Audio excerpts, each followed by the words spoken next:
Olha aí, ó. Primeiro, coragem. Olha o que diz aí no versículo 34 do nosso texto aí, ó. Diz o seguinte, ó: então disse Davi a Saul: teu servo apacentava as ovelhas de seu pai, quando via um leão e um urso, e tomando uma ovelha do rebanho, eu saí após ele, o feri, livrei da sua boca, e quando ele levantava contra mim, lancei a barba, feri e o matei.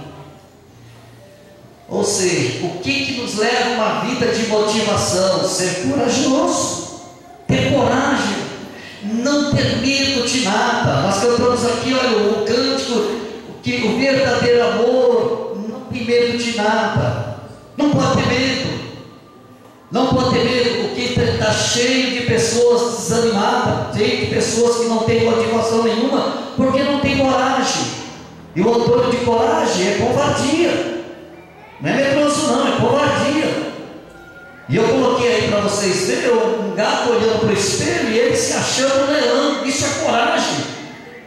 Querida irmã, querido irmão, não pare a sua vida não. Está difícil, está em luta, está em guerra. Tenha coragem. Você pode vencer, é você que tem que ter coragem. Em Provérbios capítulo 28, verso 1, na parte B, diz que o justo é corajoso. Quem é o justo que pratica a palavra de Deus? Está difícil a sua vida financeira? Tenha coragem, pratica a justiça, que você vai vencer. Está difícil a sua vida sentimental? Tenha coragem, pratica a justiça, que você vai vencer. Está difícil a sua vida familiar? Tenha coragem, pratica a justiça, seja justo. O justo, diz a palavra que o justo é como um leão. Então todas as vezes que você vinha as guerras em sua frente, a luta aqui em sua frente, você vai olhar e você vai dizer: peraí, espera um pouquinho, eu tenho Deus, e esse problema não é nada. Aí você vai ver que você é um leão. Sabe quem vai fugir de você? O problema. Ele que vai correr.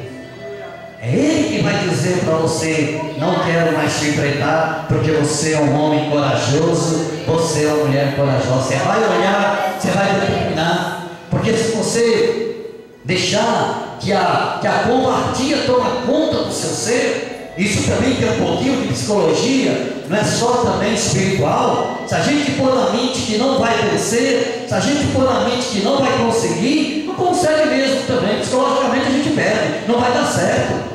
Então já começa, isso é o espírito de covardia. Não, vai dar certo sim, vai dar certo, essa faculdade vai dar certo, esse casamento vai dar certo, esse emprego vai dar certo, esse trabalho que eu tenho na igreja vai dar certo, porque o que está em mim é muito maior do que todos os problemas que vivo. A coragem tira todo desânimo, a coragem faz a gente viver uma vida motivada. A gente não para, eu vou fazer, eu não vou parar, eu tenho coragem. Davi, ele tinha coragem. Quando ele chegou diante do rei, que o rei falou para ele da guerra, ele falou: não, rei, pode ficar tranquilo, eu já matei um leão, eu já matei um urso, quem me usou foi Deus, então esse gigante não vai ser nada.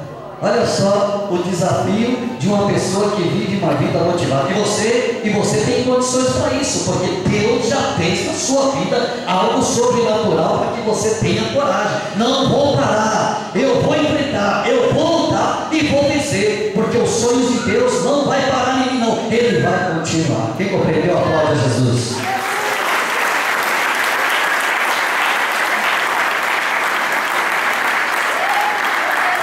Segundo, como viver uma vida motivada? Versículo 25 diz assim, olha o que diz o versículo 25, estou usando aqui Davi como parâmetro, né? Ele dizia os homens de Israel: viste aquele homem que subiu, o gigante? Pois bem, ele está afrontando Israel, mas o rei disse que quem ferir ele vai dar riqueza à sua filha e vai livrar a família de imposto. Promessas, irmão. As promessas de Deus nos motivam. Aquilo motivou Davi. Aquilo motivou, porque como é que é o negócio? Você pode ver o texto que fala duas vezes. As pessoas insistem. Davi ele pergunta duas vezes. A pessoa fala a primeira vez, ele fala: quem está nesse circunciso? Mas o rei disse que vai. Quem queria ser ele. O rei disse que vai dar riqueza, vai ser um homem rico. O rei disse que vai dar sua filha. Casar com a filha do rei, irmão, seria o próximo rei, era um herdeiro. E ainda vai livrar a casa do pai de imposto, a família não vai pagar imposto. Sabe o que deixa a nossa vida motivada, irmão? As promessas de Deus. O que Deus prometeu para você? 1 Coríntios, no capítulo 1 e no verso 20, Paulo ele diz lá: todas as promessas de Deus são para nós. Todas as promessas de Deus. Irmão, eu precisava de um domingo só para pregar sobre promessa. Mas eu vou perguntar para você que está desmotivado. Tem gente aqui, irmãos, o Espírito Santo está me revelando aqui, que tem gente que já está até desmotivado para ir para o céu. Tem gente aqui que não quer mais nem ir para o céu. Essa pessoa, para um crente, isso é o pulo. Peraí, opa. Não tem mais nem interesse na salvação, irmão. Está vivendo uma vida desgraçadamente em pecado, não quer sair do pecado, aceita o pecado natural na vida dele, e o céu para ele é apenas o terceiro, quinto ou sexto plano da vida dele.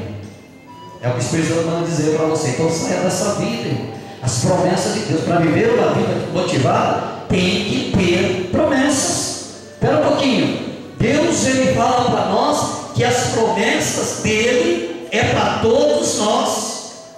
Deus ele fez uma série de promessas. Prometeu o céu, prometeu vida com abundância aqui nesta terra. Nós acabamos de cantar Jeová Rapá. Prometeu cura, prometeu libertação, prometeu paz, prometeu prosperidade. Tudo isso são promessas de Deus.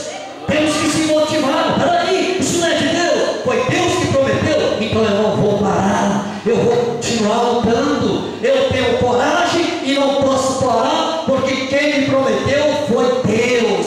Deus prometeu meu casamento abençoado, então eu não vou parar, eu vou ter coragem de enfrentar. Deus prometeu a minha vida profissional abençoada, então eu não vou parar, eu vou continuar. São promessas de Deus, porque as promessas de Deus não falham. Deus é fiel para cumprir as promessas dele. Foi Deus que prometeu? Ele te prometeu levar para o céu? Então, irmão, Deus não falha. Não desanima não pare. Deus prometeu você ter um casamento abençoado, então não desanima. Segundo o testemunho da irmã aqui, não para, não tenha coragem, enfrente esses demônios que querem arrebentar teu casamento, lute, seja corajoso, seja corajosa, porque são promessas de Deus. Deus prometeu para você uma vida abastada, lute, não está conseguindo, não está conquistando, lute, mas seja justo como um leão. As promessas de Deus é para nós. Davi, ele acreditou naquilo. Peraí, o rei está oferecendo, então vou lá falar com o rei. Como é que é o negócio, rei? Eu vou, mas você não, você é um garoto, peraí, mas o Senhor está dando a palavra para quem vencer, não é? Então, eu quero fazer parte, quero ser candidato às promessas do rei. Amém, igreja? Eu quero ser candidato às promessas do rei.